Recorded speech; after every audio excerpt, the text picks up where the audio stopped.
Hello viewers, welcome to our channel LTT let's tax talk. This is CA Shruti Gupta. तो आज हमारा discussion का topic है 26AS, AIS annual information statement जिसे बोलते हैं, और SFT स्पेसिफाइड फाइनेंशियल ट्रांजैक्शंस। तो अभी हम स्टार्ट करते हैं SFT से।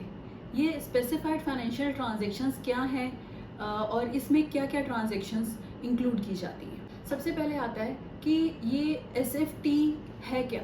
SFT वो फाइनेंशियल ट्रांजैक्शंस हैं जो कि इनकम टैक्स डिपार्टमेंट चाहता है कि अगर कोई असेसी एक स्पेसिफाइड लिमिट या एक स्पेसिफाइड थ्रेशहोल्ड को क्रॉस करता है तो उसकी रिपोर्टिंग इनकम टैक्स डिपार्टमेंट के पास होनी चाहिए। अब वो रिपोर्टिंग कहाँ से होगी, जैसे कि कोई रजिस्ट्रार हो, कोई banking company, NBFC, mutual fund, share stock, brokerage houses, इन्हीं सभी ये वो पर्सन है जो कि रिपोर्ट करेंगे इनकम टैक्स डिपार्टमेंट को हर वो ट्रांजैक्शन जो कि एक थ्रेशोल्ड लिमिट को क्रॉस करेगी किसी भी असेसी की। तो अब वो ट्रांजैक्शंस कौन सी हैं, आइए अब डिस्कस करते हैं। जैसे कि पहले हम लेते हैं कोई भी प्रॉपर्टी सेल या परचेज हुई हो। अगर ड्यूरिंग द ईयर कोई असेसी कोई भी प्रॉपर्टी सेल या परचेज करता है जिसकी सर्कल वैल्यू 30 लाख से ऊपर है तो वो रिपोर्ट की जाएगी SFT में। अब 30 लाख की वैल्यू है जो वो सर्कल वैल्यू है, उसकी परचेज, एक्चुअल परचेज और सेल प्राइस कुछ भी हो, चाहे उससे कम हो या ज़्यादा हो, अगर उसकी circle value 30 lakh and above होगी तो वो SFT में आएगी ही आएगी। नेक्स्ट आता है कोई भी क्रेडिट कार्ड की पेमेंट।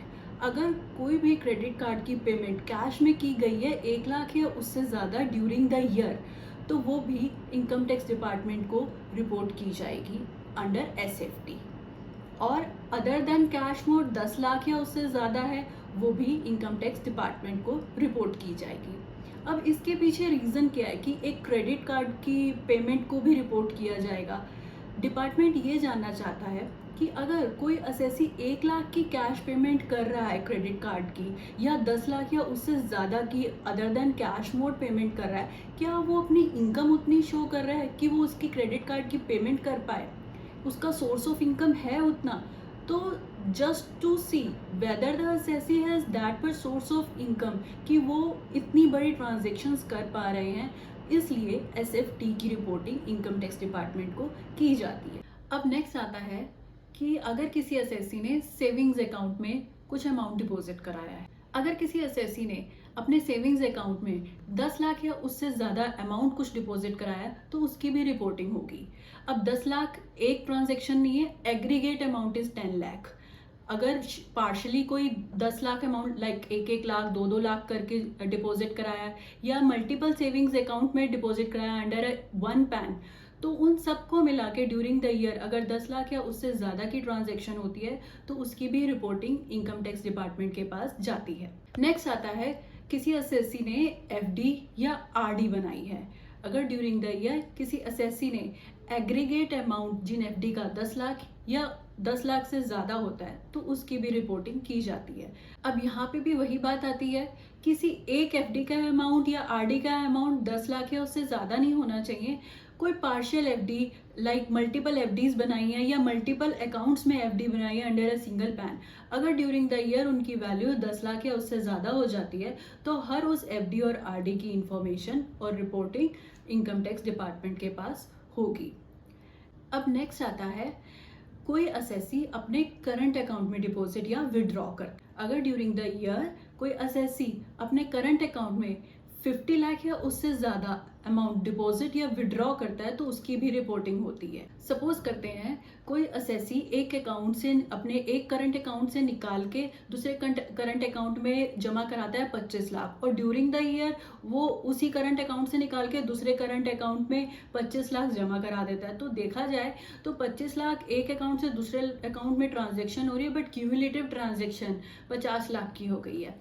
तो इसकी भी रिपोर्टिंग आपकी इनकम टैक्स डिपार्टमेंट को जाएगी।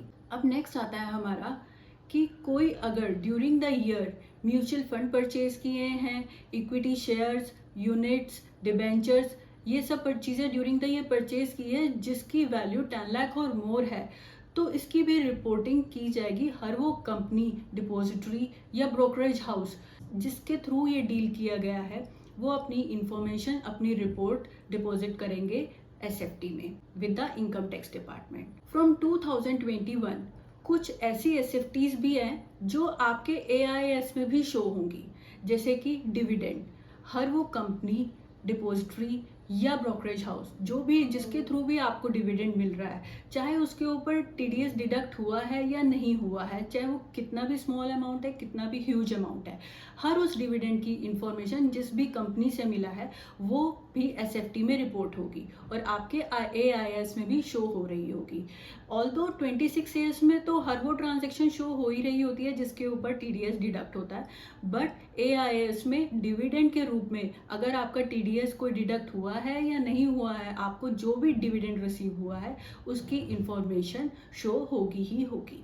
नेक्स्ट आता है saving bank interest, FD interest और RD इंटरेस्ट। इन इंटरेस्ट पे अगर कोई TDS डिडक्ट हुआ है या नहीं हुआ है, चाहे कितना स्मॉल अमाउंट है कि चाहे कितना ह्यूज अमाउंट है, ड्यूरिंग द ईयर किसी असेसी को रिसीव हुआ है तो वो आपके AIS में शो होगा, प्लस वो SFT में भी रिपोर्ट हो रहा होगा। नेक्स्ट आता है ड्यूरिंग द ईयर अगर आपने equity shares, units, mutual funds, debentures कोई भी ट्रांसफ़र किए हैं तो उसकी भी रिपोर्टिंग SFT में होगी, प्लस आपके वो AIS में भी शो हो रहा होगा।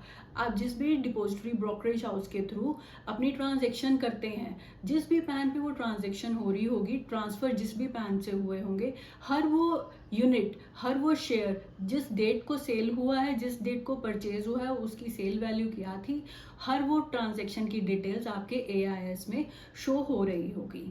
तो अब बात आती है, और मैं ये सजेस्ट भी करूँगी, अगर आप अपनी रिटर्न फाइल कर रहे हैं तो रिटर्न फाइल करने से पहले एक रिकन्सिलेशन ज़रूर बनाएं।